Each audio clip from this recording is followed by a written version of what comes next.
હરે કૃષ્ણ સર્વને ખૂબ ખૂબ આભાર જોડાવા માટે ઇસ્કોન બેંગલુરુ ખુલ્લા શ્રી રાધા ગોવિંદ તરફથી તમારું ખૂબ ખૂબ સ્વાગત છે લેવલ 2 ના અધ્યાય 5 ના વિભાગ 2 ના ક્લાસમાં. તો બધા જ શરૂઆત કરીએ આપણે મંગલાચરણથી પછી આપણે વિભાગ 2 લેવાની શરૂઆત કરીશું. ઓમ જ્ઞાનતિમિરાન્ધસ્યાન જ્ઞાનાંજનશલાકયા ચક્ષુરુન્મિલિतं येन તસ્मै શ્રી ગુરવે નમઃ. श्रीचैतन्यमनोभीष्टं स्थापितं येन भूतले स्वयं रूप कदा मह्यं ददाति स्वपदान्तिकम्. वन्देऽहं श्रीगुरु श्रीयुतपदकमलं श्रीगुरून् वैष्णवांश्च श्रीरूपं साग्रजातं सहगण रघुनाथं वितं तं सजीवम् साद्वैतं सावधूतं परिजनसहितं कृष्णचैतन्यदेवं श्रीराधा कृष्णपादान् सहगणा ललिता श्रीविशाखान्वितांश्च. हे कृष्णा करुणा सिन्धो दीनबन्धो जगत्पते गोपीशे गोपिका कान्ता राधकान्ता नमोऽस्तुते.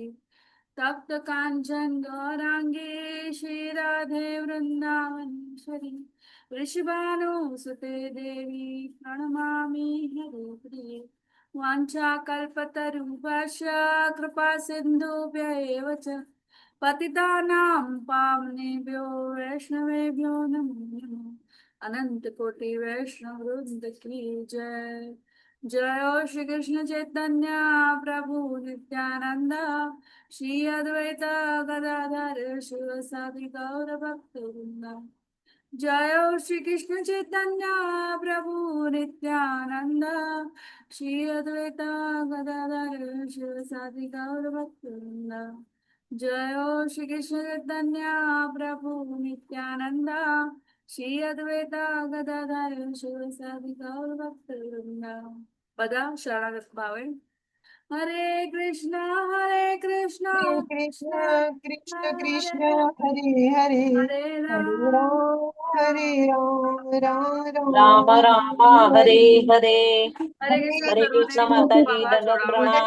हरे कृष्ण माता जी धन्यवाद प्रणाम। दंडवत प्रणाम हरे સર્વને. कृष्ण माता जी दंडवत प्रणाम।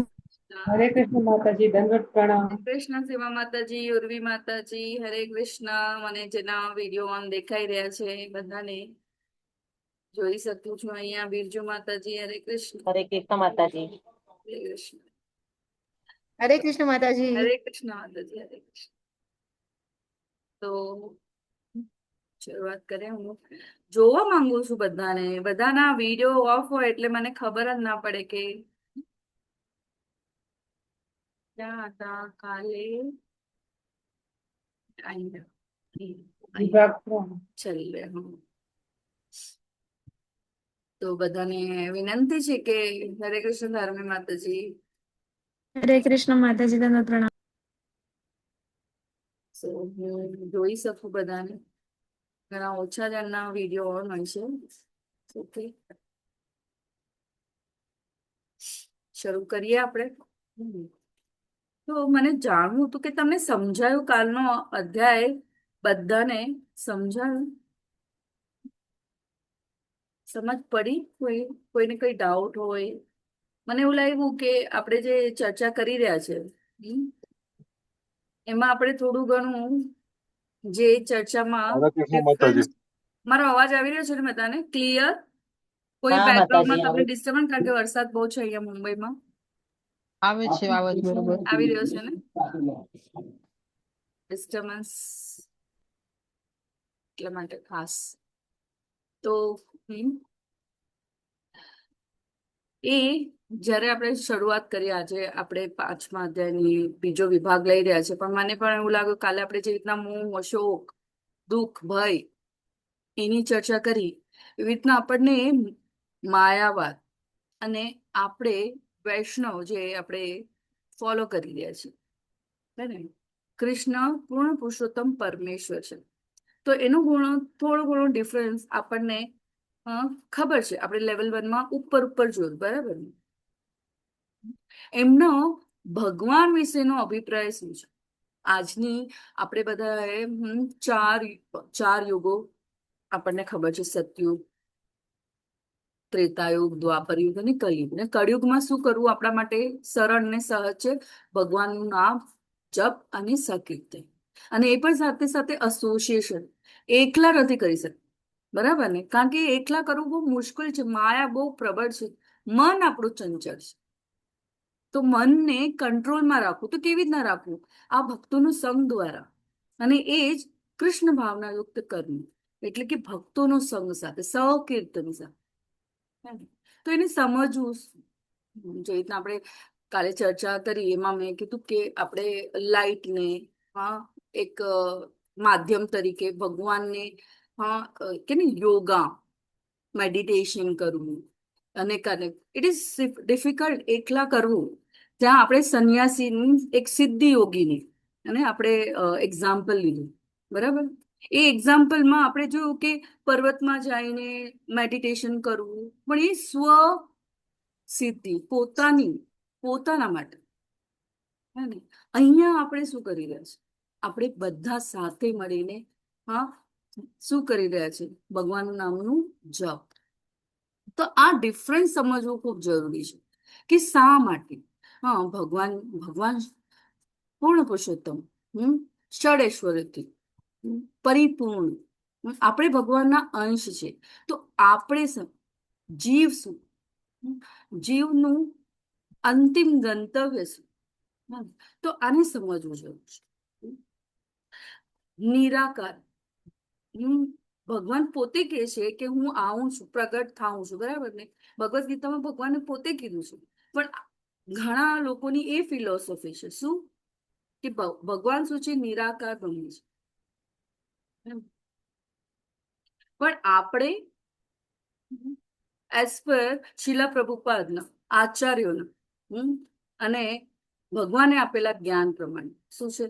ભગવાન સર્વોચ્ચ, સચ્ચિદાનંદ, શાશ્વત. તેમનું સ્વરૂપ સદાય દિવ્ય છે, એમની લીલાઓ દિવ્ય છે, ને પરમાત્મા રૂપે બધા જીવના હૃદયમાં છે, બરાબર? તો આ જાણવું, આ ડિફરન્સ જાણવું જરૂર છે. જીવાત્મા એ લોકો શું વિચારે છે? માયાવાદી. જીવ અને બ્રહ્મમાં અંતે કોઈ ભેદ નથી, બધું એક જ છે, એકમાં ભળી જવું. નો, જીવ ભગવાનનો શાશ્વત અંશ છે. હે ને? આપણે જીવ ભગવાનના અંશ છીએ અને ભગવાન ચાહે છે, ભગવાન ઇઝ વેઇટિંગ ફોર અસ કે આવો, પાછા આવો. ભગવાને કીધું ઓકે, આપણને જે ઈચ્છા વ્યક્ત કરી કે મને જવું છે, મને પણ આ ભોગવવું છે, તો ભગવાને આપણે બધું જ સેટઅપ કરી દીધું. અને પછી એ સેટઅપમાં આપણે શું, આપણે જોવાઈ ગયા, હે ને? આ ઇન્દ્રિય તૃપ્તિમાં લાગી ગયા કે મારા માટે જ. આપણે ગુણમાં ભગવાનની સાથે સમાન છે, પરંતુ પ્રમાણમાં અતિ સૂક્ષ્મ છીએ. ભગવાનથી સદાય જે રીતના આપણે એક્ઝામ્પલ લઈએ છીએ, કયો એક્ઝામ્પલ લઈએ છીએ? શું? ફાયર. એનો એક અંગારો, એનું પાર્ટ છે સૂર્ય અને સૂર્ય કિરણ, બરાબર ને? એ રીતે પછી આ જગતને એ લોકો શું વિચારે છે? મિથ્યા. પણ આપણે શું વિચારે છે કે આ જગત ભગવાનની શક્તિ છે, પણ શું છે? ટેમ્પરરી. પરંતુ એ છે, અસત્ય નથી. તેનો ઉપયોગ આપણે ભગવાનની સેવામાં લઈ શકીએ, બરાબર? એમનું મુક્તિ માર્ગે શું છે? ભગવાનમાં લીન થઈ જવું. આપણે શું વિચારે કે આપણે ભગવાનના ધામમાં જઈને પ્રેમપૂર્વક ભગવાનની શાશ્વત સેવા કરી. અહીંયા પણ આ છે ને, કૃષ્ણ ભાવના યુક્ત કર્મ કરવું એટલે ભગવાનની સેવા જ કરવી, બરાબર? ને ભક્તિ તો ભક્તિ એ જ્ઞાન પ્રાપ્ત કરવાનું એક સાધન છે. પણ હા, એ એમના વિચારો. અને અહીંયા ડિફરન્સ શું છે? આપણે ભક્તિ જ સાધન છે ભગવાન સુધી પહોંચવા માટેનું.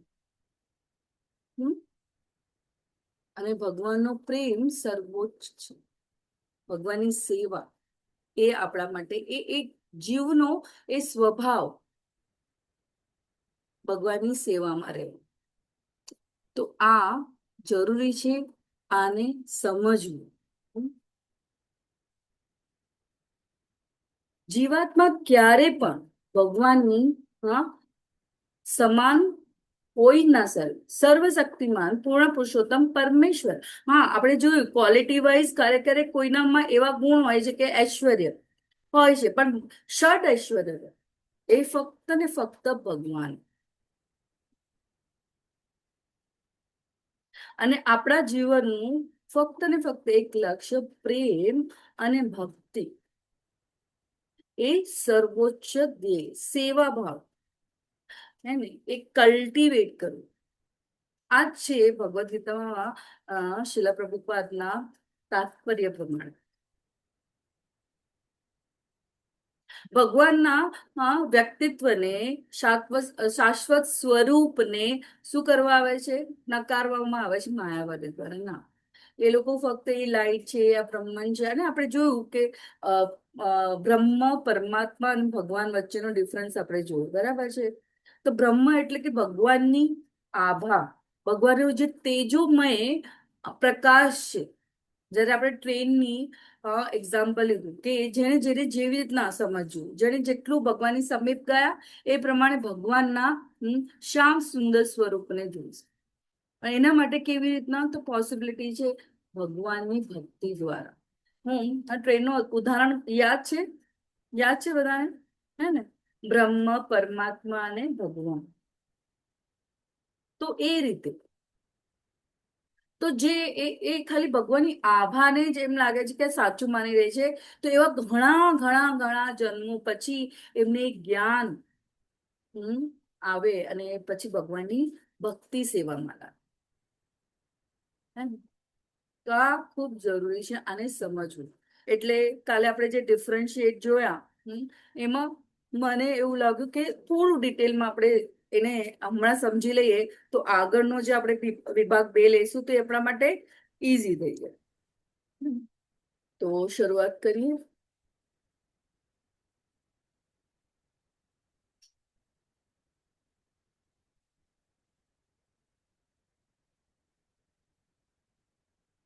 હવે આ અધ્યાયનું નામ છે કર્મયોગ. કેવું? તો કૃષ્ણ ભાવનામાં કર્મ. અહીંયા પ્રભુપાદ આપણને સમજાવે છે, ક્લિયરલી સમજાવે છે. ત્યાગ કરતા ભગવાન માટે કર્મ કરવું એ શ્રેષ્ઠ છે, બરાબર? તો અહીંયા ભક્તિમાં સ્થિર થયેલો મનુષ્ય, આપણે કાલે છેલ્લો આ શ્લોક લીધો હતો, બરાબર? ભક્તિમાં સ્થિર થયેલો મનુષ્ય પરમ શાંતિ પામે છે, કારણ કે તે પોતાના સર્વ કર્મના ફળ મને અર્પિત કરે છે. પરમ શાંતિ પામે છે, બરાબર? પાંચે ઇન્દ્રિયોને ભગવાનની સેવામાં લગાવવું એટલે આપણને કોઈ એક ઇન્દ્રિય આપણી ઓવરપાવર કરી જાય. ક્યારે આંખને કઈ જોવું હોય, આપણા માટે આ એક્ઝામ્પલ બહુ ઇઝી છે, કારણ કે મોબાઈલ આપણા હાથમાં જ હોય હંમેશા. તો ઇટ ઇઝ ઓવરપાવર કરે ક્યારે, ન ચાહતા પણ આપણે કરી લઈએ. કારણ કે આપણે એમાં એ ઇન્દ્રિયને એટલી બધી સ્ટ્રોંગ કે આપણે કંટ્રોલ જ એમાં કોઈ બેસે છે ને. ઇટ ઇઝ વેરી ઇમ્પોર્ટન્ટ કે હાઉ ટુ કંટ્રોલ યોરસેલ્ફ. તો એ પ્રમાણે તો ભક્તિમાં સ્થિર થયેલો મનુષ્ય પરમ શાંતિ પામે છે, કારણ કે પૂર્ણ રીતે ભગવાનની સેવામાં લાગે છે.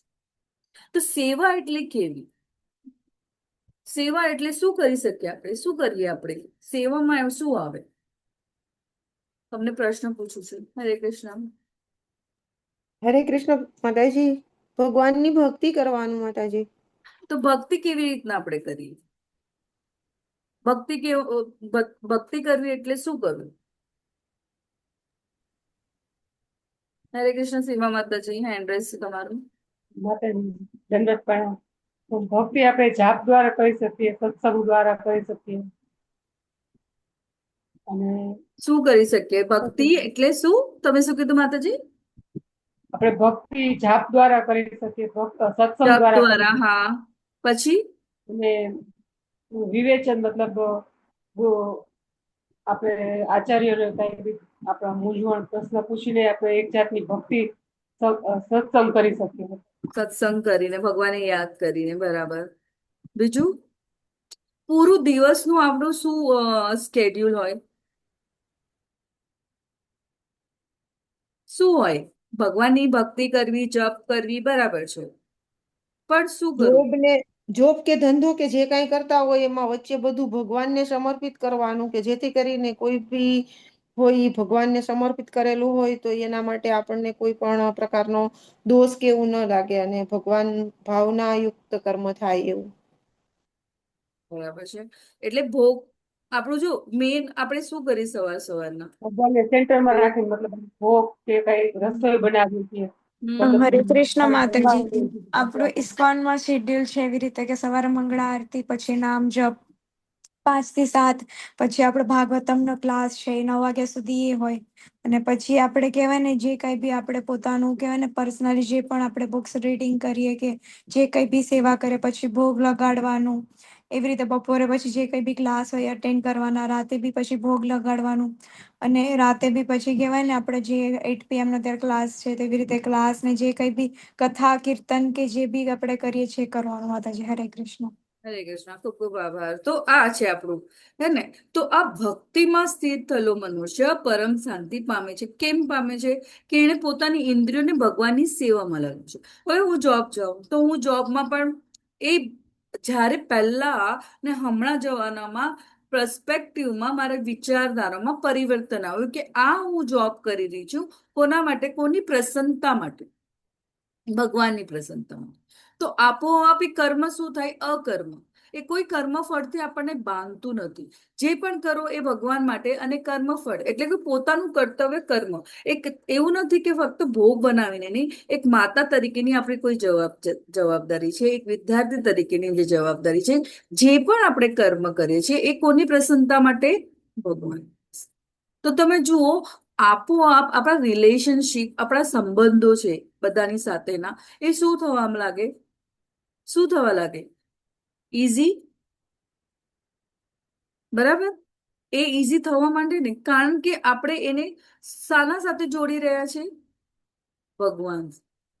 તો એ ભગવાન સાથે જોડવાથી શું થાય? એ કર્મ શું થાય? શુદ્ધ થાય.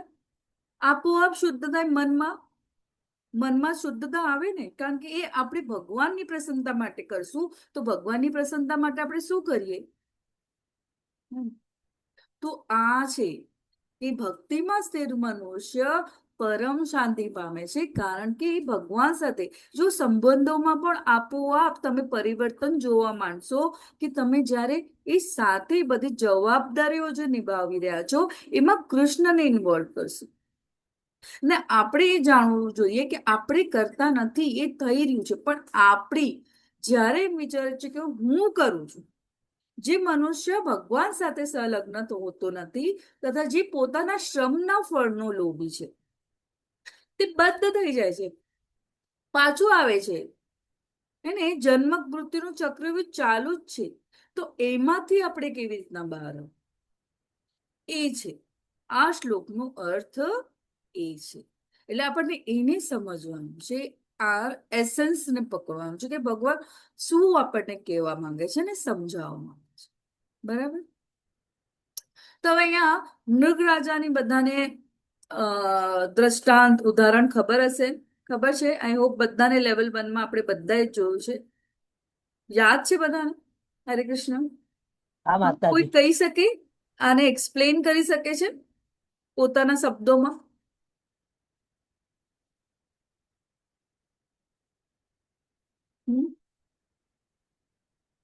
જો બહુ સરસ મૃગરાજાનું નહીં હોય, કોઈ નહીં કહેવા માંગતું હોય, કોઈને એવું લાગતું કે ઠીક છે, કોઈને કેવું છે, કોઈને આગળ આવીને પોતાના શબ્દોમાં બોલી શકે તો હમ?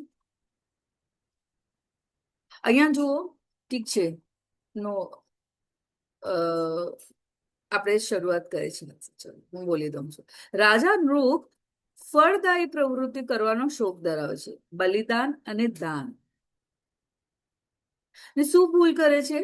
હમ રોજ એમને એવું લાગતું, એ શું કરતા કે રોજ સવાર થાય, લાખો લાખો એકદમ સરસ ગાયોને એ લોકો આપણા પહેલાના રાજાઓ, હા, એકદમ એકદમ કહેવાય ને સોનાથી મળેલી ગાયોનું દાન કરતા. હે ને, સવાર થાય એટલે. પણ એની એ પાછળનું જે એનો ધ્યેય હતો એ ફળદાયી, એટલે કે એમને એમ હતું કે મારું મને બીજું જન્મ મળે એ પણ મારે એવું જ. એ શું હતું એમનું એક ઈચ્છા. હે ને? તો સકામ કર્મ. પણ એમને આ ગરુડીનું રૂપ મળ્યું, બરાબર છે, અને પછી કોના દ્વારા એમને ઉદ્ધાર થયો? કૃષ્ણ ભગવાન દ્વારા. એ શાના કારણે? તો જ્યારે એક દિવસ એવું એમને અહીંયા તમે થોડું ઓવરવ્યુ લઈ લઈએ કે બે બ્રાહ્મણો વચ્ચે એક બ્રાહ્મણને આપે છે ગાય, બહુ બધી ગાયો આપે છે, પણ ગાયનો એક સ્વભાવ પ્રમાણે એક ગાય એ પાછી રાજાને ત્યાં આવી જાય છે. તો એ પહેલા બ્રાહ્મણને ખબર નથી હોતી, અને પછી બીજા દિવસે એ જ રાબેતા મુજબ મૃગ રાજા ગાયોનું દાન કરે છે. ત્યાં ઓલો પહેલો બ્રાહ્મણ દોડતો દોડતો શોધતો શોધતો ગાયને આવે છે અને કહે છે કે આ ગાય મારી છે. હવે એ જે ગાય દાન કરી દીધી તે બીજા બ્રાહ્મણને પણ એમાં એ ગાય આવી ગઈ, તો એ કે મારી છે. અને એ બે બ્રાહ્મણો વચ્ચે શું થયું? એક કે છે મારી છે, તો શું થઈ જાય છે? ઝઘડો. ઝઘડો થઈ જાય છે. હે ને? તો શું થાય છે? એ બે બ્રાહ્મણને એ કે છે કે હું એટલો એ નથી, કહેવાય કે હું લોભી નથી, પણ જે મારી છે એ વસ્તુ માંગવા માટે હું પાછો આવું છું. તો કે આ મને મળી ગઈ છે, હવે હું આ બંને વચ્ચે કોણ ઇનડિરેક્ટલી કોણ ઇન્વોલ્વ થઈ ગયું કે ડિરેક્ટલી ઇન્વોલ્વ થઈ ગયું? બંને, 3 જણ, બે બ્રાહ્મણો અને રાજા પોતે. હે ને? રાજાએ પહેલા બ્રાહ્મણને કીધું કે હું તને એનાથી પણ વધુ એક ગાયના કારણે જે તમને જે અસંતોષ થઈ રહ્યો છે એના બદલે હું તમને બીજી બધી આપું છું, એનાથી ડબલ ટ્રિપલ આપું છું. તો કે ના, મારી જે છે મને એ વસ્તુ. તો આ પરથી એ બે બ્રાહ્મણો અસંતોષ અનુભવે છે અને શ્રાપ આપે છે. હે ને? અને એનું ફળ, હા, રાજા નૃપને ભોગવવા પડે છે. પણ કેટલા જન્મો પછી એ કૃષ્ણ ભગવાન દ્વારા એનું શું થાય છે? ઉદ્ધાર થાય છે. શાના કારણે ઉદ્ધાર થયું? તો નૃગ રાજા એ જે પહેલાના જમાનામાં આપણે શાસ્ત્રો લખાતા, તો એક પત્ર, જે કાગળિયા જે હોય, પ્રત એને કહેવાતી, એ માટે ઘણા બધા ઋષિઓને એ ઓછી પડી, તો એ નૃગ રાજા માટે જાય છે, પાસે જાય છે, ને નૃગ રાજાને કહે છે કે અમને આની જરૂર છે, ને નૃગ રાજા એ આપે છે. એમાં કોઈ ભાવ નહીં, ભગવાનની સેવાનો ભાવ છે. તો એમને એ કર્મ બંધન, એના કારણે એમને શું કર્યું? એના કારણે એમનો ઉદ્ધાર ભગવાન દ્વારા થયો, કૃષ્ણ દ્વારા પહોંચાડવામાં. તેથી આપણે શું કરવું? સકામ કર્મમાં પડવું નહીં, જેમાં કોઈ પણ જાતની આપણી કોઈ એવી અપેક્ષા આકાંક્ષા હોય. આપણે હમણાં સુધીનું ભગવાન સાથેનું લેવડ દેવડ એક જ, ભગવાન મારું આ, ભગવાન મને આમ, ભગવાન મારા પરિવારમાં આવું જ, ભગવાન આવું. આ લેવડ દેવડ ભગવાન સાથે એક કહેવાય ને કે બાર્ટર એક્સચેન્જ.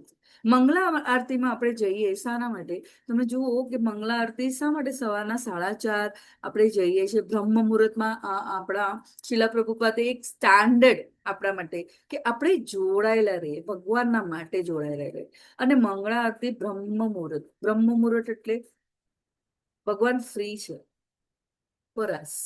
તમે જુઓ 4:30 વાગે કોઈ પણ એવા કોઈ મંદિરમાં ભગવાનની સેવા માટે કરવા વાળી મંગળા આરતી, દરેક જણ તો એ શું છે? તો તેથી માત્ર ભક્તિ અને સેવા એ આત્મા માટે શુભ પ્રવૃત્તિઓ છે. જ્યારે આપણે કોઈ ફળની અપેક્ષા રાખીએ તો એ શું થઈ જાય છે? આપણને બદ્ધ કરી દે છે. બરાબર? સો વેરી ઇમ્પોર્ટન્ટ હિયર આપણે એને કેવી રીતના આ બધા ઉદાહરણો શા માટે આ ઉદાહરણો લેવામાં આવે છે? ચલો પ્રશ્ન પૂછું છું, શા માટે આપણે ઉદાહરણ લઈએ? તો કોઈ જવાબ જ નથી આપતો. હે, આ દ્રષ્ટાંતો કોના માટે છે? હરે કૃષ્ણ માતાજી, આપણા માટે જ છે કે જેથી કરીને આપણે એનો મતલબ સમજી શકીએ ને આપણા જીવનમાં ઉતારી શકીએ માતાજી. હરી બોલ, હરી બોલ. તો આ અધ્યાયમાં આપણે કર્મયોગ અને સંન્યાસ માત્ર આપણે કાલે એક સંન્યાસીની એક ઋષિની આપણે એક્ઝામ્પલ ઉદાહરણ લીધું હતું, હે ને? એને કેવી રીતના એક ગૃહિણી એક આત્મજ્ઞાન કરાવે છે કે કેવી રીતના ભગવાન પોતાની સેવાઓનું સર્વોપરી છે. તો ભગવાન અહીંયા શિલા પ્રભુપાદ પણ અને ભગવાન પણ અર્જુનને કહી રહ્યા છે કે શું કામ છોડીને સંન્યાસી બનવું પૂરતું નથી. આજે કળિયુગમાં આપણે કહીએ કે સતયુગમાં કેવી રીતના ધ્યાન યોગ દ્વારા ભગવાન પ્રાપ્તિ, પછી ત્રેતાયુગમાં યજ્ઞ દ્વારા, દ્વાપર યુગમાં ટેમ્પલ વર્શિપ અને કળિયુગમાં સંકીર્તન અને જપ દ્વારા. તો જેની જે પ્રમાણે આયુ અને ક્ષમતા અને બુદ્ધિ પ્રમાણે. પહેલા સતયુગમાં કોઈ સ્ક્રિપ્ચર નહોતા, બોલવા માત્રથી જ બધાનું એટલું એ બુદ્ધિ એવી હતી. પ્રમાણે વ્યાસદેવ મુનિએ આપણા જેવા કળિયુગના માટે એમણે એ લખવાનું ખબર છે કે શ્રવણ અને reading, Kirtan it is very important and reading very important. એટલે જ પ્રભુપાદ હંમેશા આપણા માટે કે શિલા પ્રભુપાદે શું કીધું કે એક સ્ટાર્ટ વાંચવું, ભગવદ્ ગીતા વાંચવાનું પણ એટલું જ મહત્વ છે. બરાબર ને? એટલે હું તમને બધાને કહીશ કે ભગવદ્ ગીતા ન હોય, ભાગવતમ ન હોય તો વસાવો. આપણા બધાને જરૂર છે. એ ભાગવત તો સાક્ષાત કૃષ્ણ છે, કૃષ્ણની લીલાઓ વિશે છે, હે ને? તો જરૂરથી પ્રયત્ન કરો કે આપણે હમણાં ભદ્ર પૂર્ણિમા આવી રહી છે, તો ભાગવતમના સેટ્સ તમને બહુ જ ઓછા મૂલ્યે મળે. તો રજીસ્ટર યોરસેલ્ફ ઓનલાઈન. તમે આપણે અહીંયા ઇસ્કોન બેંગલુરુ બધા જ તમે ભાગવતમના ક્લાસમાં જતા હશો તો તમને બધાને લિંક પણ હશે. નહીં હોય તો આપણા એડમિન કો-હોસ્ટ તમને તમારી સાથે શેર કરે. તો વેરી ઇમ્પોર્ટન્ટ આપણું ફક્ત શું આચાર્યોએ આપેલા જ્ઞાન પ્રમાણે Bhagavad Gita, Bhagavatam, Chetan Charitam and that is the stages. તમે તમારી ભક્તિમાં ભગવાનને જો જાણવું હોય વધારે તો એ છે ભાગવતમ. એનાથી વિશેષ છે પીએચડી છે ચેતન ચરિતમ. પીએચડી છે ભક્તિ કેવી રીતના. તો આ back to this point here 5મા અધ્યાયમાં કે કર્મયોગ અને સંન્યાસ વિશે. તો અહીંયા ભગવાને કીધું કે ભગવાન માટે નિષ્કામ ભાવથી કર્મ કરવું એ વધુ શ્રેષ્ઠ છે. અહીંયા સાચા સંન્યાસીની પણ વાત થઈ. કોણ છે? તો કર્મના ફળની ઈચ્છા રાખ્યા વિના ભગવાનની પ્રસન્નતા માટે જે કર્મ થાય છે તે જ સાચો સંન્યાસ છે. નહીં કે પોતાની ઇન્દ્રિયો અને શારીરિક તપ જપ કરીને એક સિદ્ધિ મેળવીને પોતાના માટે સ્વકેન્દ્રિત એ નથી. અને અહીંયા જીવાત્મા કરતા, પણ જ્યારે જીવ પોતાને કરતા માને છે તો એ શું છે? પ્રકૃતિના 3 ગુણો દ્વારા થાય છે. અને ભક્ત કેવી રીતના વિચારે છે? ભક્ત એ વિચારે છે કે એ કરતા નથી. એ કોણ છે? અંતિમ નિયંત્રક કોણ છે? ભગવાન છે. બરાબર. ભૌતિક પ્રકૃતિના માધ્યમો એટલે કર્તા નંબર 2 અને પરમાત્મા એટલે કર્તા નંબર 3, અંતિમ નિયંત્રણ. બરાબર. અને ભક્તિથી શું થાય? શુદ્ધિ આવે. નામ જપ દ્વારા આપણા હૃદયમાં ભરેલ જે પણ ક્લેશો છે એ નાશ પામે ધીરે ધીરે. હા, એક જ દિવસમાં આપણે વિચારે કે આપણે ભગવાનનું નામ લેવા થયો છે તો હજી મને ગુસ્સો કેમ આવે છે, કે મને ફોકસ નથી રહેતું. સમય આપવો પોતાને, હે ને. એક જ દિવસમાં ભગવાન પણ કહે છે ને અર્જુનને, અભ્યાસ દ્વારા, સંગ દ્વારા. જ્યારે આપણે ભગવાનને અર્પણ કરીને કાર્ય કરીએ ત્યારે શું થાય? મન ને હૃદય શુદ્ધ થાય આપોઆપ. આપણા કર્મમાં શુદ્ધતા આવવા. અહીંયા આપણે એ પણ જોઈશું કે સમદ્રષ્ટિ, બધા આત્માને સમાન રીતે જોયું અને દરેક જીવને ભગવાનનો અંશ માન. તો જ્યારે દેહધારી જીવાત્મા પોતાની પ્રકૃતિને વશમાં કરી લે છે અને મનથી બધા કર્મોનો પરિત્યાગ કરે છે ત્યારે તે 9 દ્વારવાળા નગરમાં કશું કર્યા કે કરાવ્યા વગર સુખપૂર્વક રહે છે. 9 દ્વાર કયા કયા છે? 2 આંખ, 2 નાક, નાના સ્કોરા, 2 કાન, મોં, ગુદા અને જનનેન્દ્રિય. હરે કૃષ્ણ માતાજી. હરે કૃષ્ણ. ખૂબ ખૂબ આભાર માતાજી. આઈ હોપ બધા નોટ બનાવી રહ્યા છે. હા, 9 દ્વાર કશું પણ કર્યા જો પોતાની પ્રકૃતિને વશમાં કરી લે તો એ કેવી રીતના સંભવ છે? બધાને ખબર છે, કહેવાની જરૂર છે. ભગવાન પોતે કહે છે, હા, ચૈતન્ય મહાપ્રભુ ઉદ્ધાર કરવા માટે આવ.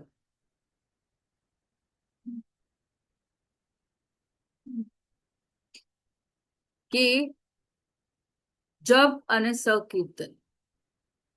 કારણ કે એટલી આપણી આયુ નથી, કે એટલું આપણી બુદ્ધિમત્તા નથી. આપણે સામર્થ્ય છે, આપણને એવું લાગે છે, પણ આ બધું કોના દ્વારા થતું છે એ પણ આપણે નિયંત્રક પણ જાણીએ છીએ. બરાબર ને. આ જ્ઞાન આપણને ભગવાન જે આપી રહ્યા છે એમાં આપણે સમજીએ છીએ. તો સમજીને એને એક્શનમાં લેવું, તો એ વશમાં કરવું. આપણે પોતે જાણીએ છીએ કે મારી પ્રકૃતિ કેવી છે, તમોગુણી, રજોગુણી કે સતોગુણી. હા ને. તો જો સતોગુણીમાં હોય તો શુદ્ધ સતોગુણીમાં આપણે એના તરફ જવું છે. એટલે એના તરફ જવાનું પ્રોસેસ શું છે? તો રોજ સવારના ડિટર્મિનેશન સાથે, કન્સિસ્ટન્સી સાથે આપણે શું કરવાનું છે? મંગલા આરતીમાં આવીએ, એ આપોઆપ થવા માંડે. એમાં આપણે પોતાને પેલું ઇન્વોલ્વ કરીએ તો થાય, બરાબર ને. પણ એ શરૂઆત કરવું, that is a very important અને મેઇન ગોલ. શરૂઆત થવી. અને તો કેવી રીતના આપણે એમાં ઇન્વોલ્વ થઈ શકીએ કે કન્સિસ્ટન્સી અને ડિટર્મિનેશન સંગ દ્વારા. જેવી રીતના આપણે બધા લેવલ 2 કરવા માટે, તો લેવલ 2 થી વધુ હું શું કરું? તો શ્લોકાના ક્લાસમાં જાઉં. એનાથી વધુ હું શું કરું? તો હું મંગલા આરતી અટેન્ડ કરું, ભાગવતના ક્લાસમાં આવું. બરાબર. એવી રીતના હું ભક્તોનો સમૂહ, બહાર તો નહીં જઈ શકતી એટલો, તો હું એ સાથે સાથે બધું જ ઇન્વોલ્વ થાઉં. એ બધામાં બધું જ એ સંગ સત અને ટ્રાય કર, ખૂબ જરૂરી છે. પ્રયાસ કરવું. તો અહીંયા એ પ્રકૃતિને વશમાં કરી લે છે દેહધારી જીવાત્મા.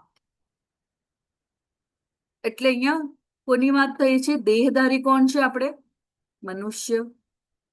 અને મનથી બધા કર્મોનો પરિત્યાગ કરે છે એની પાસે છે, પણ એ કોના માટે એ કોની પ્રસન્નતા માટે કરે છે? ભગવાનની પ્રસન્નતા. હે ને?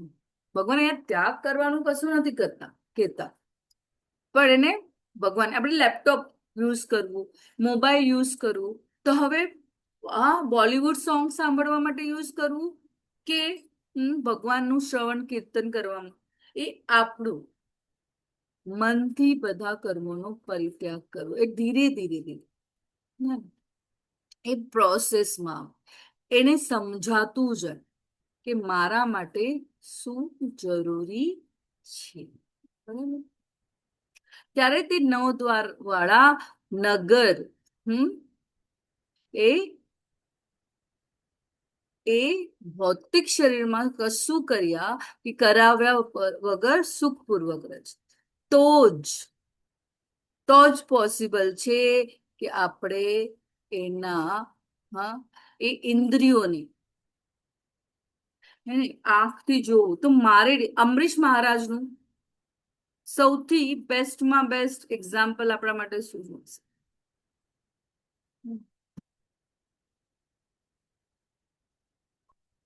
શું કરતા? એમણે પૂર્ણ એક રાજા હતા, રાજશ્રી. હંમેશા પ્રભુપાદ અમરીશ મહારાજનું એક્ઝામ્પલ હતું. સારા માટે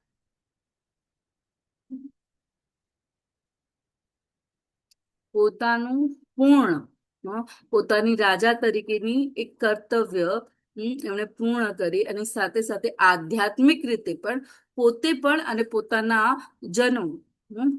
પ્રજાજનોને એ પ્રેરણા, તો સંપૂર્ણ રીતે હે ને ભગવાનની સેવામાં પોતાની ઇન્દ્રિયોને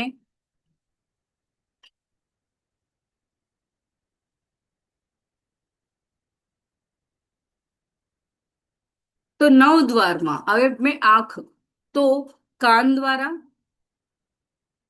આંખો દ્વારા ભગવાનનું દર્શન. બરાબર? તો સવારના મંગલા આરતી,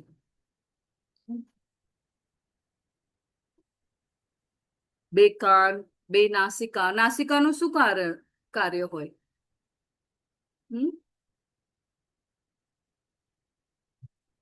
ભગવાનને ચડાવેલા ફૂલ સૂંઘવાના. હરી બોલ, હરી બોલ. તો પણ જો જ્યારે પણ આપણે ઇસ્કોન મંદિર જાય તો ભગવાનને ફૂલ ચડાવેલા હોય તો બધા એટલા એમને જો ભગવાનને ધરાવેલા ફૂલ આપવામાં આવે તરત જ સૂંઘવું. અને મોઢાથી ભગવાનનું નામ સ્મરણ માતાજી, નામ સ્મરણ, અને બીજું અને પ્રસાદ. પ્રસાદ હે ને એ દ્વારા 9 દ્વારામાં આપણે જોયું કે આપણે જનેન્દ્રિયો પણ છીએ, હે ને? તો એને કેવી રીતના આપણે કહેવાય કે આપણી ઇન્દ્રિય તૃપ્તિની આપણે કહેવાય કે ધર્મ અનુસાર બધી જ ઇન્દ્રિયોને ભગવાનની સેવામાં, એટલે કે જો આપણે કહેવાય કે it is so big and કહેવાય ડિબેટેબલ આન્સર, પણ જે વસ્તુ ધર્મો યુક્ત કરવામાં આવે, નહીં કે જો આપણે બધાને ખબર છે જનેન્દ્રિય એટલે કે it is one of the 4 રેગ્યુલેટિવ પ્રિન્સિપલમાં એક આવે છે ઇલિસિટ સેક્સ, હે ને? તો લગ્ન બહારના જે સંબંધો છે એ પ્રોસેસ છે. લગ્નમાં પણ એક જોડાવું, અને એ ધર્મયુક્ત કર્મ દ્વારા આપણે ભગવાનની સેવા માટે એને શું કહેવાનું, આપણે જે આપણા બાળકો છે એને પણ ભગવાનનું એના જીવનનું જે ધ્યેય છે અને આધ્યાત્મિક જ્ઞાન પ્રમાણે તો અહીંયા એ 9 દ્વારા નગરમાં કશું કર્યા કે કરાવ્યા વગર સુખપૂર્વક એ રહેશે જ. વશમાં કરવું શું છે? પોતાની પ્રકૃતિને.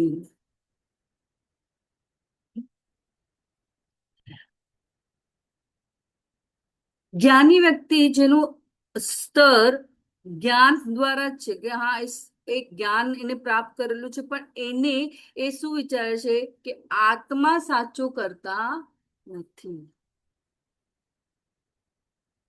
શરીર અને હા ઇન્દ્રિયો પ્રકૃતિ અનુસાર કાર્ય કરે છે. બરાબર. જ્યારે એ પોતાને કરતા માની લે છે તો બદ્ધ થઈ જાય છે. એટલે એ અહંકારમાંથી બહાર આવે છે કે હું જ કરું છું. તો એવી ભાવનાથી એ મુક્ત થઈ જાય છે અને શાંતિ અને સુખનો અનુભવ કરે છે. બરાબર. તો સુખપૂર્વક રહે છે. જ્યારે એ હું નો ભાવ અહમ ભાવ હોય તો ક્યારે પણ આ 9 દ્વારા વાળા આ શરીરમાં એ સુખપૂર્વક રહી નથી શકવાનું. બરાબર. તો 9 દ્વારા શરીર 9 છિદ્રો સ્થિત છે. કર્મ ન કરવું અથવા કર્મ કરવું પ્રવૃત્તિઓ બનાવાતી નથી. બીજાઓને કર્મ કરવા માટે પ્રેરિત કરતું નથી. કર્મના ફળોનું સર્જન કરતું નથી. સુખ કે તકલીફ જ્યારે તેને શરીર તરીકે ઓળખીએ છીએ ત્યારે થાય છે. જ્યારે કોઈ કર્મફળનો ત્યાગ કરે છે ત્યારે જ તે ખુશીથી જીવી શકે છે. જીવનો સ્વભાવ છે. એ અહંકાર એ વિચારે છે કે હું આ કરી રહ્યો નથી. એ પોતાને આત્માને સાચો કરતા નથી. એમ જ્ઞાની વ્યક્તિ કોણ છે? બુદ્ધિમાન કોણ છે? જે આત્મા અને શરીર વચ્ચેના તફાવતને જાણે છે. બરાબર. તો શરીર રૂપી નગરનો સ્વામી એવો દેહધારી જીવાત્મા કર્મ ઉત્પન્ન કરતો નથી કે લોકોને કર્મ કરવા પ્રેરિત કરતો નથી અને કર્મના ફળનું સર્જન પણ કરતો નથી. આ બધું તો ભૌતિક પ્રકૃતિના ગુણો દ્વારા થઈ રહ્યું છે. થયા જ કરે છે કન્ટિન્યુઅસલી. હે ને? પણ જેમ આપણે ભગવાનના ચરણનું શરણ લઈએ તો બધું જ નલિફાઈડ થઈ જાય છે. માયાદેવી કંટ્રોલ નથી કરી. હમણાં આપણે માયાદેવીના કંટ્રોલમાં છે. તમો ગુણી, ક્યારેક રજો ગુણી, ક્યારેક સતો ગુણીમાં. પણ એ કેવી રીતના કેળવાય છે? જ્યારે શુદ્ધ સતોગુણના પ્રોસેસમાં આપણે આવે છે, જ્યારે આપણે ભગવાનના ચરણનું શરણ. પરમેશ્વર કોઈના પાપ કે પુણ્ય ગ્રહણ કરતા નથી, પરંતુ દેહધારી જીવો અજ્ઞાનના કારણે મોહગ્રસ્ત થાય છે, જે તેમના વાસ્તવિક જ્ઞાનને ઢાંકી દે છે. વાસ્તવિક જ્ઞાન આપણું શું? ભગવાન સાથેનું આપણું યોગ એટલે શું? ભગવાન સાથે જોડાવું.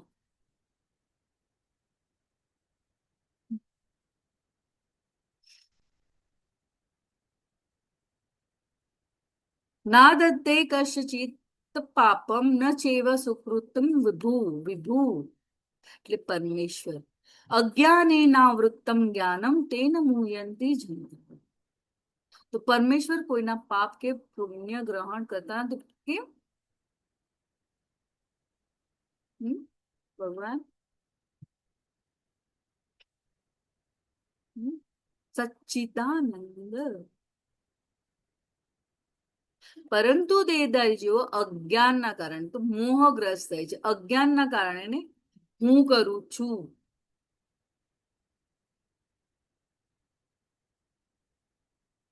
તો અહીંયા તેમના વાસ્તવિક જ્ઞાનને ઢાંકી દે છે.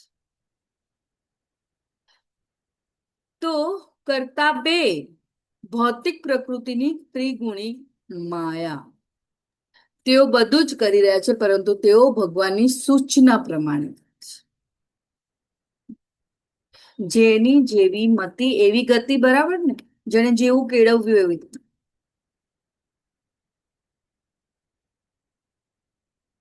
જ્યારે આપણે કરતા પોતાને એની સાથે સંલગ્ન નથી કરતો, એ વિચારે છે કે બધું ભગવાન દ્વારા થઈ રહ્યું છે, તો એ બધું કેવું થઈ જાય, એના માટે શુદ્ધ થઈ જાય.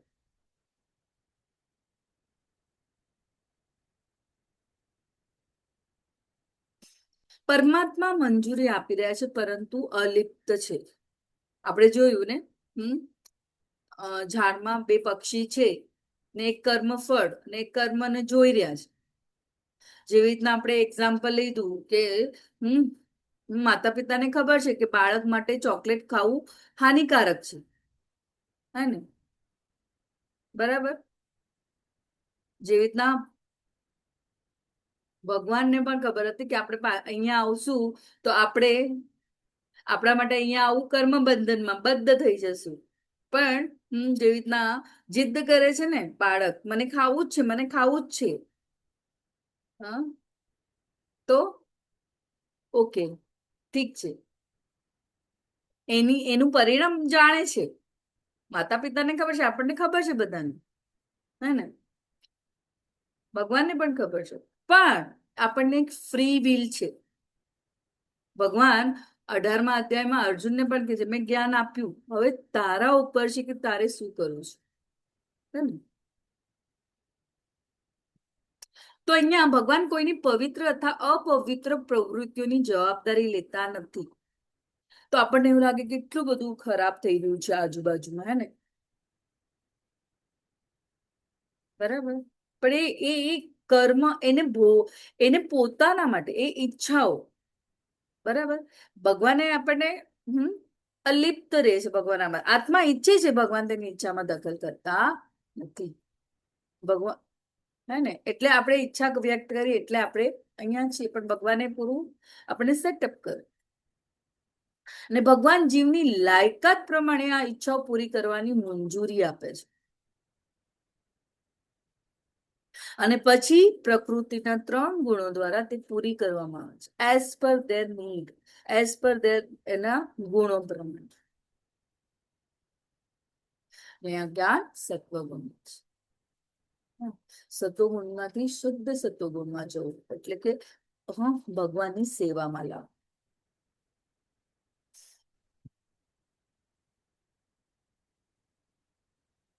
રોલ ઓફ ધ સોલ, સોલનું રોલ છે initiator. Role of material nature facilitator. Role of the lord sanction કરો. અને ઇગ્નોરન્સ બીવિલ્ડર, એટલે આપણે જો ઇગ્નોરન્સ એટલે કે તમોગુણી.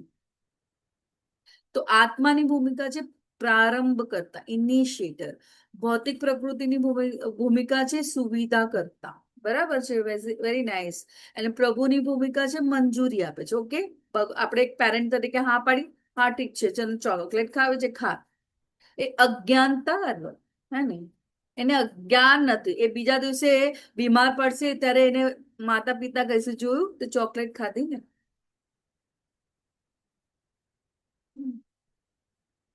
જેવી રીતના આપણે સ્વિચ બોર્ડ હોય તો આપણે કેટલી વાર બાળકને કે ના ના તે ત્યાં અડતો નહીં, અડતો નહીં, અડતો નહીં, અડતો નહીં. પણ જ્યાં સુધી એ અનુભવ ના કરે, એ અડશે અને પછી એને શોખ લાગશે ત્યારે બીજી વાર નહીં જશે ત્યાં.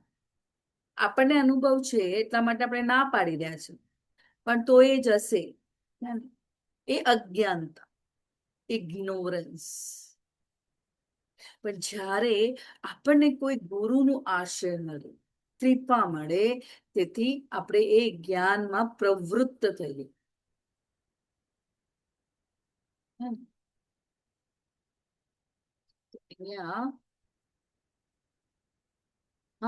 પરમાત્મા તપાસ કરે છે કે શું આ જીવ તેની ઈચ્છા પૂરી કરવા લાયક છે, અને તેના આધારે તે મંજૂરી આપે છે. કરતા છે ભગવાન જીવની ઈચ્છાઓ.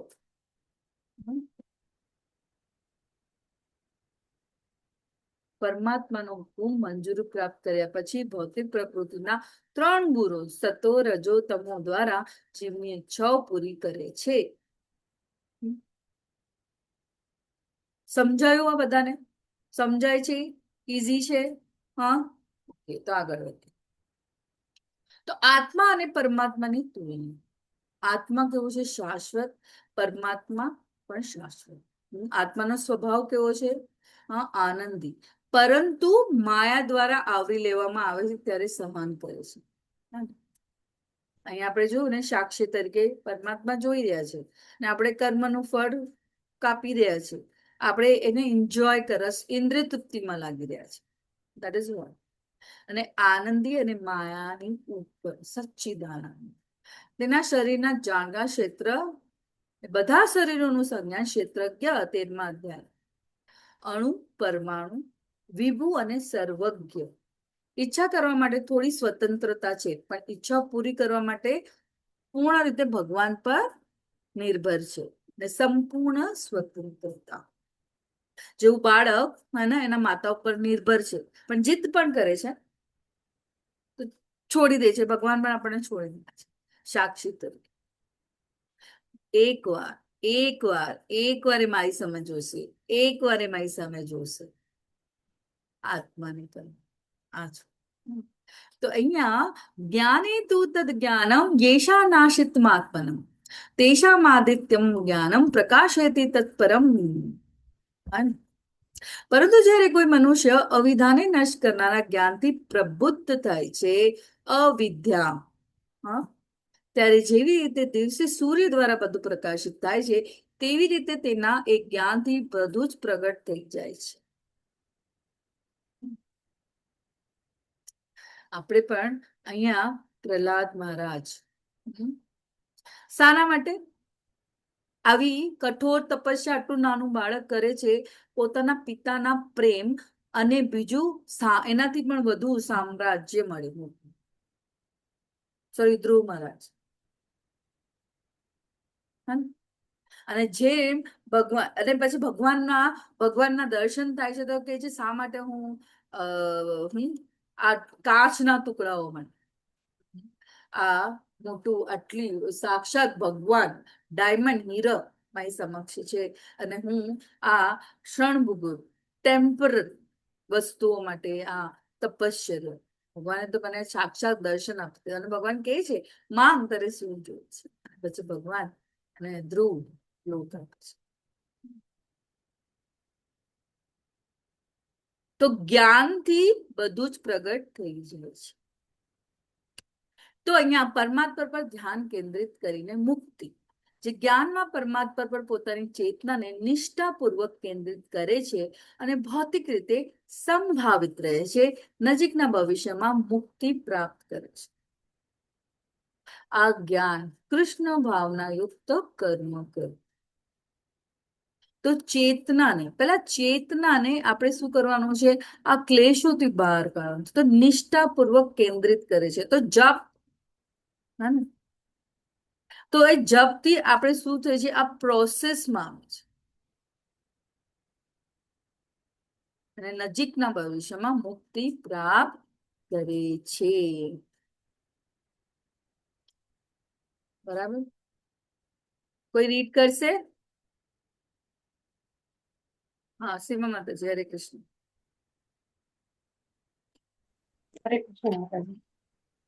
જ્યારે મનુષ્યની બુદ્ધિ, મન, શ્રદ્ધા તથા આશ્રય સર્વથા ભગવાનમાં સ્થિર થઈ જાય છે ત્યારે તે પૂર્ણ જ્ઞાન દ્વારા સર્વ સંશયોથી વિશુદ્ધ થઈને સીધો મુક્તિ પંથે આગળ વધે છે. હરે કૃષ્ણ માતાજી. અરે વાહ. સંશયોથી વિશુદ્ધ થઈને. હવે આપણને ભગવાને પેલા જ્ઞાન આપ્યું હે ને કે દેવી દેવતાઓનું એ રિપ્રેઝેન્ટેટિવ છે. તો અહીંયા આપણે ઝાડના મૂળને પાણી આપવાનું છે. બરાબર? તો પૂર્ણ પુરુષોત્તમ પરમેશ્વર કોણ છે, ભગવાન કોણ છે એ જાણવું. પછી અહીંયા આપણને આ અધ્યાયમાં નિરાકારી અને ભગવાનનું શાશ્વત રૂપ છે અને આપણે જ ભગવાનમાં થયા. આજે આપણે આપણા કે દર પેઢી અને આપણને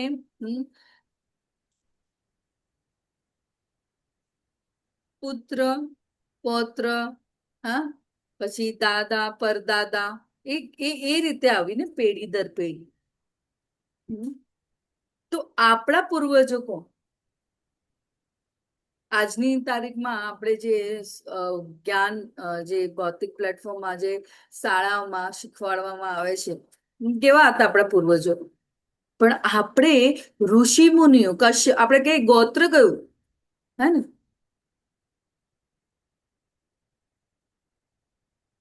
તો આ સદંતર ઇટ ઇઝ વેરી ઇમ્પોર્ટન્ટ કે આપણે શાસ્ત્રોયુક્ત શાસ્ત્રને લગતું રીડિંગ કર, વેરી ઇમ્પોર્ટન્ટ. આપણે એમાં લેક કરી ગયા. હા, ભૌતિકતા પ્રમાણે ભૌતિક પ્લેટફોર્મ પર સક્સેસ થવું એટલે કે એકદમ ગ્રેજ્યુએટ થવું, પીએચડી કરવું, હે ને? પણ આધ્યાત્મિક રીતે આપણું પતન થવાનું કારણ કે આપણે શાસ્ત્રોને ક્યારેક જીવનમાં ઉતારવાનો કે વાંચવાનો પણ પ્રયત્ન ન. એક રિચ્યુઅલ્સ આપણે એક ભારતમાં રહેવાથી આપણે એક રિચ્યુઅલ્સ જાણીએ છીએ કે ભગવાન સવારના ઉઠીને નાહી ધોઈને ભગવાનને પ્રાર્થના કરવી, એટલા સુધીની. પણ એનાથી વિશેષ જે ભગવદ્ ગીતામાં જ્ઞાન છે, આપણે ભગવદ્ ગીતા બધાના ઘરેમાં હશે, હશે જ, પણ લાલ કપડામાં. અને અમારા જેવા તો ભગવદ્ ગીતાનું બસ ફક્ત એક એને જ્યારે બોલિવૂડ મૂવીમાં જ્યારે કોર્ટનો સીન આવે ત્યારે જો ભી કુછ કહુંગા સચ કે સિવા કુછ નહીં, ગીતા પે હાથ રખતે. એનાથી વિશેષ કોઈ જ્ઞાન જ નહોતું. અજ્ઞાનતા.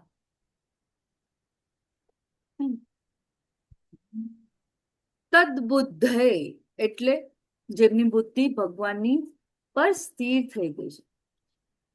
તદાત્મન એટલે જેમનું મન અને ચિત્ત ભગવાનમાં એકરૂપ છે. તનિષ્ઠા સતતપરાયણા. તનિષ્ઠા એટલે જે ભગવાનના મનમાં અળગ નિષ્ઠા ધરાવે છે, કોઈ ભેદ કોઈ જ નહીં. તો સતત અહીંયા હરિદાસ ઠાકોર નિરંતર જપ, અને માયાદેવી પોતે આવે છે પરીક્ષા લેવા, પણ પોતે ભગવાનની ભક્ત બનીને જાય શુદ્ધ ભક્ત દ્વારા, અને ગણિકા પણ આવે છે. પણ એ 3 દિવસ સતત ભગવાનના નામનું શું સાંભળે છે. એટલે જ આપણે ભક્તો સાથે જપ કરવું હોય ને તો તમે 5 થી 7 જોડાઓ અને એનો અનુભવ લો. ભક્તો જ્યારે જપ કરે ને એમના આપણા કાનમાં એમના શબ્દો જાય તો આપણું આપોઆપ આપણે જે જપ કરે છે એમાં પણ શુદ્ધતા આવે. એ તમે અનુભવ કરશો. તત્પરાયણ જેમને સર્વોચ્ચ ધ્યેય ભગવાનને પામવાનું છે. તો આવા લોકોનું જ્ઞાન શું હોય? અજ્ઞાનતા તેનાથી નાશ પામે, જ્ઞાન પામવાનું, અને જન્મ મૃત્યુના ચક્રમાંથી મુક્ત થઈ જાય છે. તો શું જરૂરી છે આપણા? ભગવાન પર શ્રદ્ધા. ભગવાને આપેલા જ્ઞાન પર એક આપણને શ્રદ્ધા હોવી જોઈએ ને. એકાગ્રતા, જ્ઞાન, એ બધા જે આપણા મનમાં જે સંશયો છે એ શું છે? આ જ્ઞાનથી એ શું થાય છે? એ અજ્ઞાનતા આપણને મુક્ત કરે છે, અને આપણે શું એ મુક્તિ પંથે આગળ વધે છે. તો જ્યારે આ જ્ઞાનનો ઉપયોગ પરમાત્મા પર ધ્યાન કેન્દ્રિત કરવા માટે કરવામાં આવે છે ત્યારે વ્યક્તિ ગુણાતીત રીતે કર્મ કરી શકે છે. જો તે પરમાત્મા પર કેન્દ્રિત હોય તો જ્ઞાન સમાધિ તરફ દોરી શકે છે. એ બધા જીવોમાં પરમાત્માને જુએ છે. તો વિનમ્ર સાધુઓ તેમના યથાર્થ જ્ઞાનના પ્રતાપે વિદ્વાન તથા વિનયી બ્રાહ્મણને, ગાય, હાથી, કૂતરા તથા ચંડાળને સમાન દ્રષ્ટિએ જુએ છે. જ્યારે અહીંયા 17-18 બ્રહ્મમાં સ્થિત જ્યારે કોઈ પરમાત્મા પર તેની ચેતનાને કેન્દ્રિત કરે છે, તેની બુદ્ધિ, મન, શ્રદ્ધા અને આશ્રય કેન્દ્રિત છે. તે શંકાઓથી મુક્ત છે કારણ કે તેને 3 કર્તાઓનું જ્ઞાન છે. તે જુએ છે કે પરમાત્મા મંજૂરી આપી રહ્યા છે પરંતુ નિષ્પક્ષ છે. સમાન દ્રષ્ટિથી જુએ છે કારણ કે તેને જ્ઞાન છે તે આ શરીર નથી પર પરમાત્માનું જ્ઞાન છે. એ સમજે છે. ભગવાન એવું સૂર્યકિરણ સૂર્ય બધાના ઉપર સરખા પ્રમાણમાં છે એવું નથી ને કે આ નથી કરતો તો એને નથી આપવાનું. ના, it is not like that. તો ભગવાન શું છે? ભગવાન પણ નિષ્પક્ષ છે, અને આ બધા ભગવાનના રિપ્રેઝેન્ટેટિવ છે. વી નો અને ભગવાન પણ દુર્યોધન પાસે હા એક મિની યુનિવર્સલ રૂપ એમને હા ગયા હતા કે ચલો આપણે આ વાર્તાગત કરી, પણ એ દુર્યોધને શું કર્યું? શું કર્યું ત્યારે? આ માયા હરે વિશે કૃષ્ણ હા હરે કૃષ્ણ માતાજી. દુર્યોધને ભગવાનના માથા પાસે બેઠા હતા અને જ્યારે અર્જુનજી એના ચરણ પાસે બેઠા હતા. હમ હરે કૃષ્ણ માતાજી. માતાજી એ વાત તો એ તો જ્યારે યુદ્ધ લડવા માટે એમને હે ને નારાયણી સેના માટે ગયા હતા ત્યારની વાત, પણ એના પહેલા વાટાઘાટ કરવા ગયા હતા ને કે 5 ગામ, ફક્ત 5 ગામ આપી દો, ધીસ ઇઝ સોલ્યુશન. પાંડવોને કશું જોઈતું નથી, બટ દુર્યોધને કીધું કે ના, હે ને સોયના અણી જેટલું પણ હું ના આપું. બરાબર. તો બધા માટે ભગવાન એક, ભગવાનની દ્રષ્ટિ બધા માટે સમદ્રષ્ટિ છે, નિષ્પક્ષ છે ભગવાન. તો જેમના મન એકત્વ તથા સમતામાં સ્થિત છે તેમણે જન્મ તથા મૃત્યુના બંધનોને પહેલેથી જ જીતી લીધા છે. આત્મ સાક્ષાત થયેલા વ્યક્તિના લક્ષણો છે. તેઓ બ્રહ્મની જેમ સર્વતા નિર્દોષ હોય છે અને તે રીતે સદા બ્રહ્મમાં જ અવ્યવસ્થિત રહે છે. જે મનુષ્ય મનગમતી વસ્તુ પામીને હર્ષ પામતો નથી અને અણગમતી વસ્તુ મેળવીને ઉદ્વિગ્ન નથી થતો, જે સ્થિર બુદ્ધિ છે, જે મોહ રહિત છે અને જે ભગવત જ્ઞાનનો જાણકાર છે, તે પ્રથમથી જ બ્રહ્મમાં અવ્યવસ્થિત હોય છે.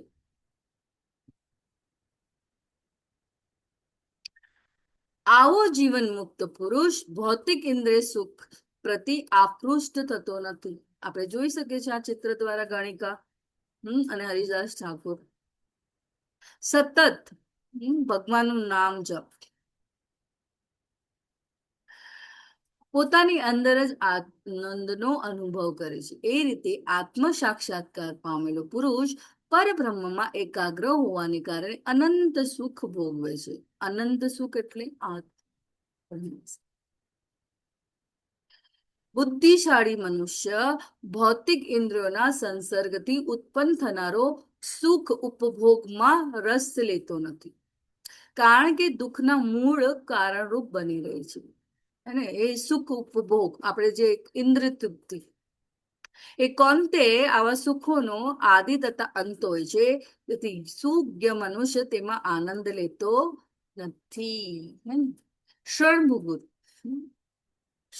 વૃંદા આપણે જોયું, વૃંદાનું આપણે ઉદાહરણ જોયું હતું, બરાબર છે, કે એ આકર્ષાય છે અને એનું મૃત્યુનું કારણ એ જ બને છે કે એ આકર્ષિત થાય છે. હે ને જયારે આપણે અહીંયા જોઈએ હાથી, હા, એક હાથીને પકડવા માટેનું એક હાથની જે હોય ફિમેલ, એને હા એના એના એના એના પાસે એ આકર્ષિત થાય તો એ દોડી દોડીને જાય અને પછી શેમાં પડે? એને જે ઝાડ વિછાવવામાં આવી હોય એમાં. એટલે એનું મૂળ કારણ દુઃખનું. અહીંયા બધું જ પ્રમાણમાં, એ એટલે ઇન્દ્રિયો કેવી ઓવર પાવર કરે છે આપણને.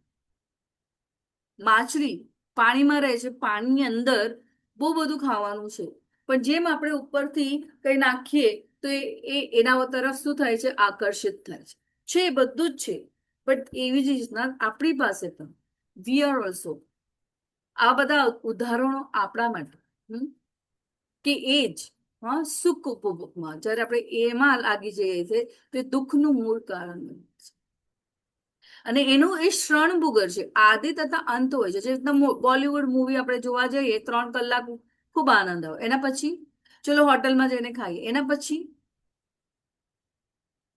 સતત નિરંતર કઈ મેળવવાની એ ઇન્દ્રિય તૃપ્તિ, સેન્સ ગ્રેટિફિકેશન.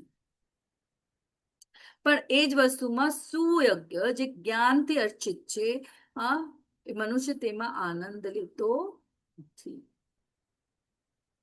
તો જો વર્તમાન શરીરનો ત્યાગ કરતા પહેલા કોઈ મનુષ્ય ભૌતિક ઇન્દ્રિયોના આવેગોને સહન કરી શકે, સહન કરવું, ટોલરેટ, તથા વાસનાના અને ક્રોધના વેગને રોકી શકે તો તે યોગી છે અને તે આ જગતમાં સુખી હોય છે. તો કેટલું જરૂરી છે ને કંટ્રોલ, હે ને, ઇન્દ્રિયોને કંટ્રોલ, સહન કરવું, 4 રેગ્યુલેટિવ પ્રિન્સિપલ્સ કયા કયા છે? હરે કૃષ્ણ. ખ્યાલ છે કોઈને?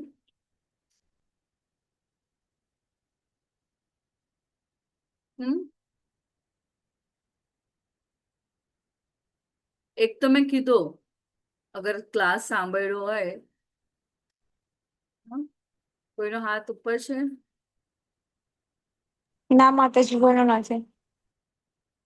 કયા કયા છે 4 રેગ્યુલેટિવ પ્રિન્સિપલ્સ એઝ પર શીલા પ્રભુપાદ?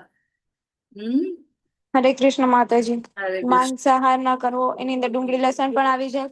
નશો ન કરવો, એમાં કોલ્ડ ડ્રિંક્સ, ચોકલેટ, ચા, કોફી એ બધું આવી જાય. અને પછી જુગાર ના રમવો ને વ્યભિચાર ના કરવો.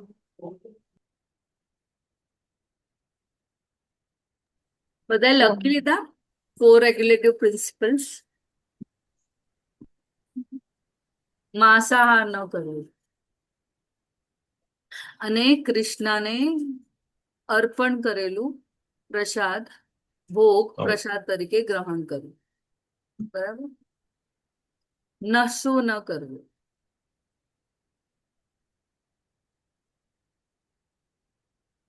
દારૂ, સિગરેટ, એમાં બધું જ આવી જાય. એ બધું કહેવાની જરૂર નથી.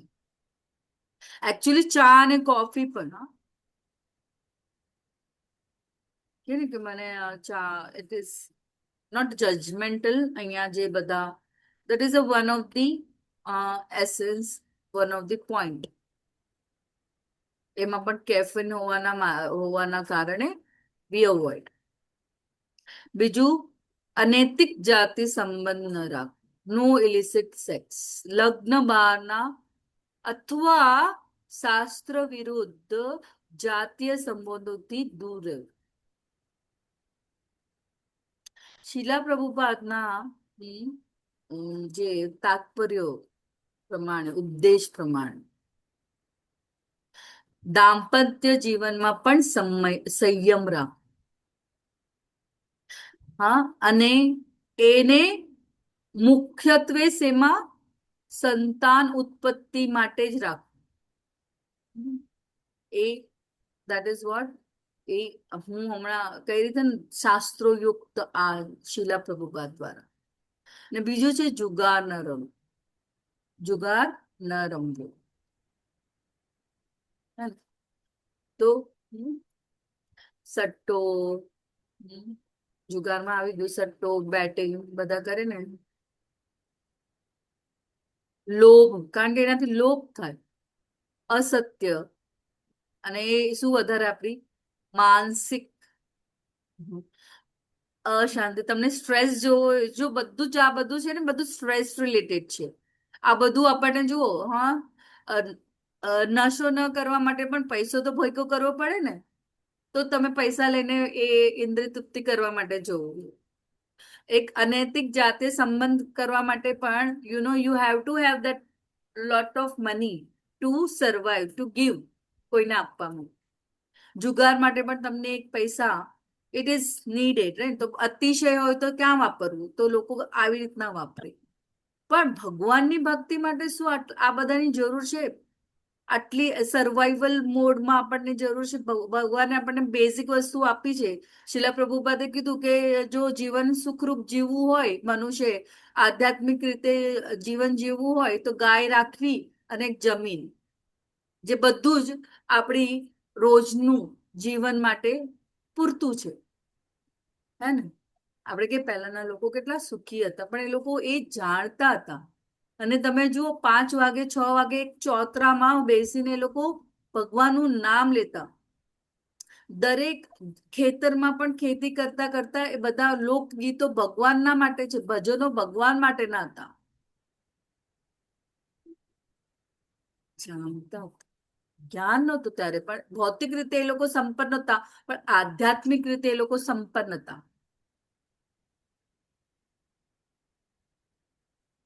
તો આ 4 રેગ્યુલેટિવ પ્રિન્સિપલને, આ 4 નિયમોનું પાલન કરીને અને ભગવાનના નામનું જપ કરવાથી મન શું થાય છે? શુદ્ધ થાય છે. અહીંયા કહેવાનું તાત્પર્ય શું છે? ટોલરન્સ. વાસના અને ક્રોધના વેગને રોકી શકે છે. તો ભગવાન શું કહે છે? તો તે યોગી છે અને તે આ જગતમાં સુખી હોય છે. જે મનુષ્ય અંતર થકી સુખી છે, સક્રિય છે તથા અંતરમાં આનંદ અનુભવનારો છે અને જેનું લક્ષ્ય અંતર્મુખી છે, તે જ વાસ્તવમાં પૂર્ણ યોગી છે. તે પરબ્રહ્મમાં મુક્તિ પામે છે અને અંતે બ્રહ્મને પામે છે. આ 5.24 હા યાદ રાખજો. હે ને? સો જે લોકો સંશયમાંથી ઉત્પન્ન થનારી દ્વિધાઓથી પર થયેલા છે, જેમના મન આત્મ સાક્ષાત્કારમાં લીન થયા છે, જો જીવ માત્રના કલ્યાણ અર્થે સદા કાર્યરત રહે છે અને જો સર્વ પાપથી રહિત છે, તો બ્રહ્મમાં નિર્વાણ પ્રાપ્ત કરે છે.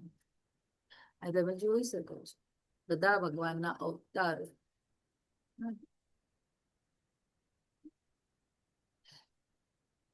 કૃષ્ણ ભગવાન સાક્ષાત ભગવાન ભક્તો માટે ધર્મની સ્થાપના કરી.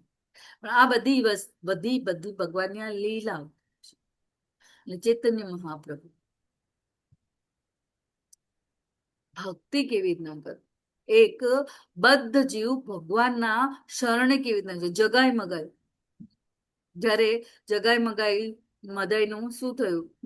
એ લોકો નિરંતર નિત્યાનંદ પ્રભુજીને હેરાન કરતા, ભગવાનના નામનું જપ કરો જપ કરો જપ કરો, અને છેવટે એમને ગુસ્સો આવે છે અને એ ક્રોધમાં શું કરે છે? પથ્થર ફેંકે છે અને નિત્યાનંદ પ્રભુજીને વાગે છે અને લોહી નીકળે છે. કોઈ સમાચાર આપે છે ચૈતન્ય મહાપ્રભુને, ભગવાન મહાપ્રભુ દોડતા દોડતા આવે છે અને એક આંગળી ઉપર કરે છે. તો નિત્યાનંદ પ્રભુ મર્સીફુલ, અને એ ભગવાન સાક્ષાત કૃષ્ણના રાધા બાબુ. કે આપણો અહીંયા આવવાનો ઉદ્દેશ છે લોકોનો, આ બદ્ધ જીવનો ઉદ્ધાર થાય, એવા મર્સીફુલ આ નિત્યાનંદ પ્રભુ છે. અને ચૈતન્ય મહાપ્રભુ જેથી સાક્ષાત આવ્યા અને આ બદ્ધ જીવ કેવી રીતના ફક્ત ભગવાનના નામ જપવા. તો અહીંયા આપણે જોઈએ આગળ, જો ક્રોધ તથા સર્વ ભૌતિક કામનાઓથી રહિત થયેલા છે, જો આત્મજ્ઞાની આત્મસંયમી તથા પૂર્ણતા પામવા માટે સતત પ્રયાસ કરનારા છે. પ્રયાસ જો બહુ જરૂરી છે. તેમની મુક્તિ નજીકના ભવિષ્યમાં સુનિશ્ચિત હોય છે. આ મારા દ્વારા સ્ટેટમેન્ટ ભગવાન દ્વારા આપણે બધા અહીંયા જે છે નિમિત્ત માત્ર છે. અહીંયા ક્લાસ થઈ રહ્યો છે, જે કૃપા હોવા કારણે આપણે આ જ્ઞાનને પ્રાપ્ત કરવા ના માટે હેતુ. ધીસ ઇઝ વેરી ઇમ્પોર્ટન્ટ કે પ્રયાસ, સવારના મંગલા આરતીમાં ઉઠવું, that is also પ્રયાસ, પણ ધીરે ધીરે. વિભાગ અષ્ટાંગ યોગ દ્વારા મુક્તિ. અષ્ટાંગ યોગનો અભ્યાસ સમાન મુક્તિ આપે છે. તો એના વિશે સંપૂર્ણ અધ્યાય એના ઉપર છે ને, આપણે આગળ લઈશું.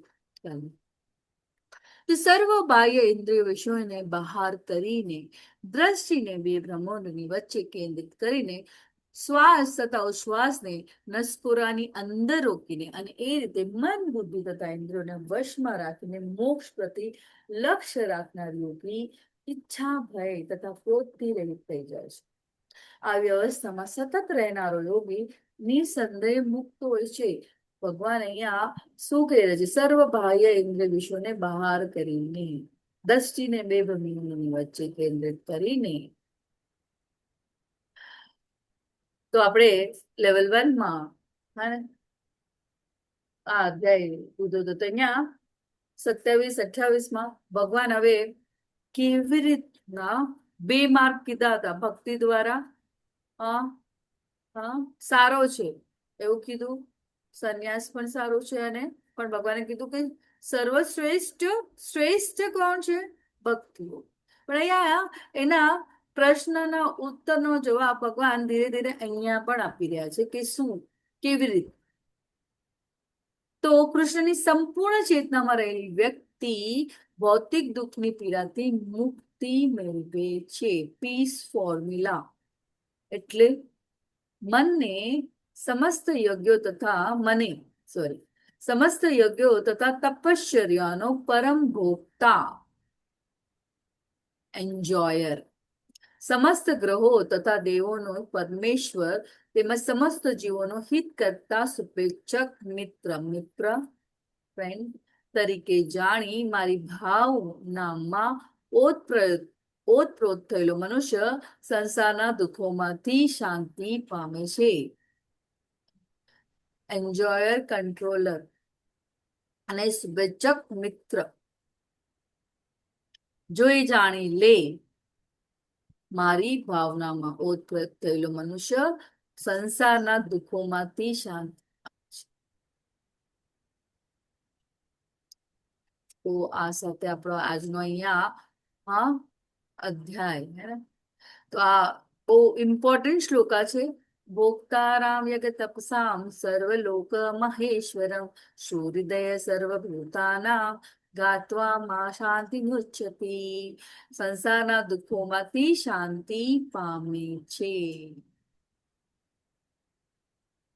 ખૂબ જ સરસ આ અધ્યાય. કર્મ કરવું તો કોના માટે? તો કૃષ્ણની પ્રસન્નતા, કૃષ્ણને સેન્ટરમાં રાખી. તો અધ્યાય 5 નો સારાંશ: નિષ્કામ કર્મ યોગ, કર્મનો ત્યાગ કરવા કરતા સરળ. નિષ્કામ કર્મ યોગ કેવી રીતના કરો? જ્ઞાનના મંચ પર 3 કર્તાને જાણો. પરમાત્મા પર ધ્યાન કેન્દ્રિત કરીને મુક્તિ મેળવો. અષ્ટાંગ યોગ દ્વારા મુક્તિના મંચ પર શાંતિ. Peace formula. Who is controller, enjoyer and dear friend? પરમાત્મા, ભગવાન સ્વયં. તો જાણે છે તો એ ભગવાન કે જે મુક્તિ પામે છે. વાંછા કલ્પતરુભ્યશ્ચ કૃપા સિંધુભ્યૈવ ચ પતિતાનાં પાવનેભ્યો વૈષ્ણવેભ્યો નમઃ નમઃ. અનંત કોટી વૈષ્ણવ વૃંદ કી જય. બધા શરણાગત ભાવે હરે કૃષ્ણ હરે કૃષ્ણ હરે કૃષ્ણ હરે કૃષ્ણ હરે હરે હરે હરે હરે રામ રામ રામ હરે હરે હરે કૃષ્ણ હરે સર્વને. કૃષ્ણ માતાજી, દંડવત માતાજી દંડવત પ્રણામ. પ્રણામ. હરે કૃષ્ણ માતાજી, હરે ધન્યવાદ. કૃષ્ણ હરે કૃષ્ણ હરે હરે કૃષ્ણ. કૃષ્ણ.